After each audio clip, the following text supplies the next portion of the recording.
ହୀରାକୁଦ ବନ୍ଧ ଭାଙ୍ଗିବ, ଆମେ ସବୁ ଭାସିଯିବା। ସେ ସମୟ ପାଖେଇ ଆସିଲାଣି।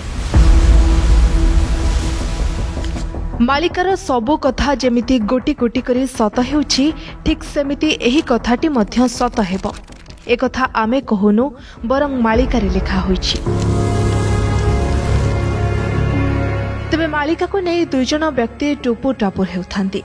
ଜଣେ ଲୋକ ଅନ୍ୟ ଜଣକୁ କହୁଛି, ହଇ ହୋ ଶୁଣିଲେଣି ନା, ମାଳିକାରେ ତ ଲେଖା ଅଛି ଦିନେ ବାହ୍ୟ ଶତ୍ରୁଙ୍କର ଗୋଳାବାରୁଦ କ୍ଷେପଣରେ ହୀରାକୁଦ ବନ୍ଧ ଭାଙ୍ଗିଯିବ। ପାଣି ତ ପାହାଡ଼ ଉଚ୍ଚରେ ଜମି ରହିଛି, ଏକାଥରକେ ଭସେଇ ନେବ ଯେ ସବୁ ଭାସିଯିବା। ଅନ୍ୟ ଲୋକଟି ଛାନିଆ ହେଇ ପଚାରୁଛି, ତୁ ଏ କ'ଣ କହୁଛୁ? ହୀରାକୁଦ ବନ୍ଧ ଏ ବା କେଉଁ ଅମଳର? 10 ବର୍ଷ ଲାଗିଥିଲା ଏ ବନ୍ଧ କରିବା ପାଇଁ। ସେ ବନ୍ୟା ହେଉ, ଚାଷବାସ ହେଉ କି ବିଦ୍ୟୁତ୍, ସବୁ ଯୋଗାଉଛି। ତା ପାଇଁ ଆମେ କେତେ ଲାଭ ପାଉଛୁ। ଯଦି ଭାଙ୍ଗିଯିବ କ'ଣ ହେବ ତାହେଲେ? ତାକୁ ବୁଝାଇ ଆର ଜଣ ବ୍ୟକ୍ତି କହୁଛି, ମାଳିକାର ଗୋଟିଏ ଗୋଟିଏ ଶବ୍ଦ ଏବେ ସତ ହେଉଛି। ମହାମାରୀ କରୋନା କଥା ହେଉ କି ବାହାନଗା ରେଳ ଦୁର୍ଘଟଣା, ପୁଣି ଶ୍ରାବଣ ମାସରେ ଟାଇଁ ଟାଇଁ ଖରା, ଏସବୁ ଯେମିତି ଏହାର ଗୋଟିଏ ଗୋଟିଏ ନମୁନା, ଯାହା ଆମେ ଅଙ୍ଗେ ନିଭେଇଛେ।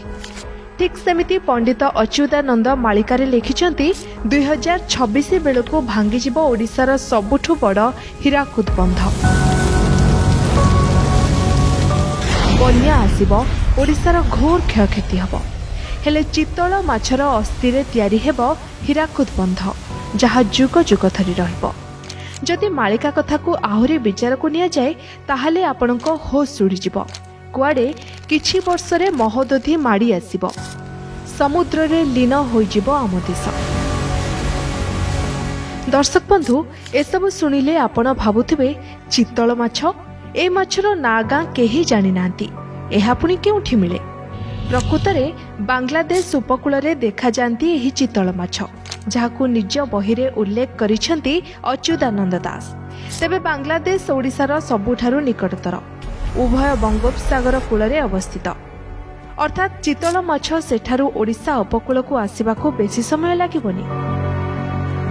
ଏହି ମାଛର ଆକାର ଏତେ ବଡ଼ ଯେ ଏହି ମାଛ ଅସ୍ଥିରେ ତିଆରି ହେବ ହୀରାକୁଦ ବନ୍ଧ।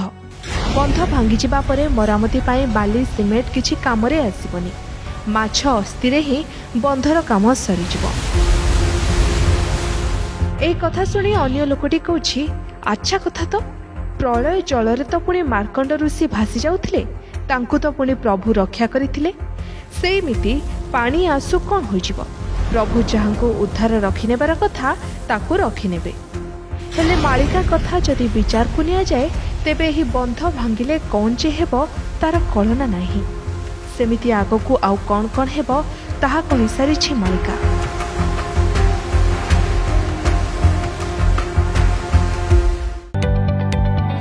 जदि आपंक आम भिडी भल लगा तेब आम चैनल को लाइक, शेयर और सब्सक्राइब करने को जमा भी भूलु नहीं।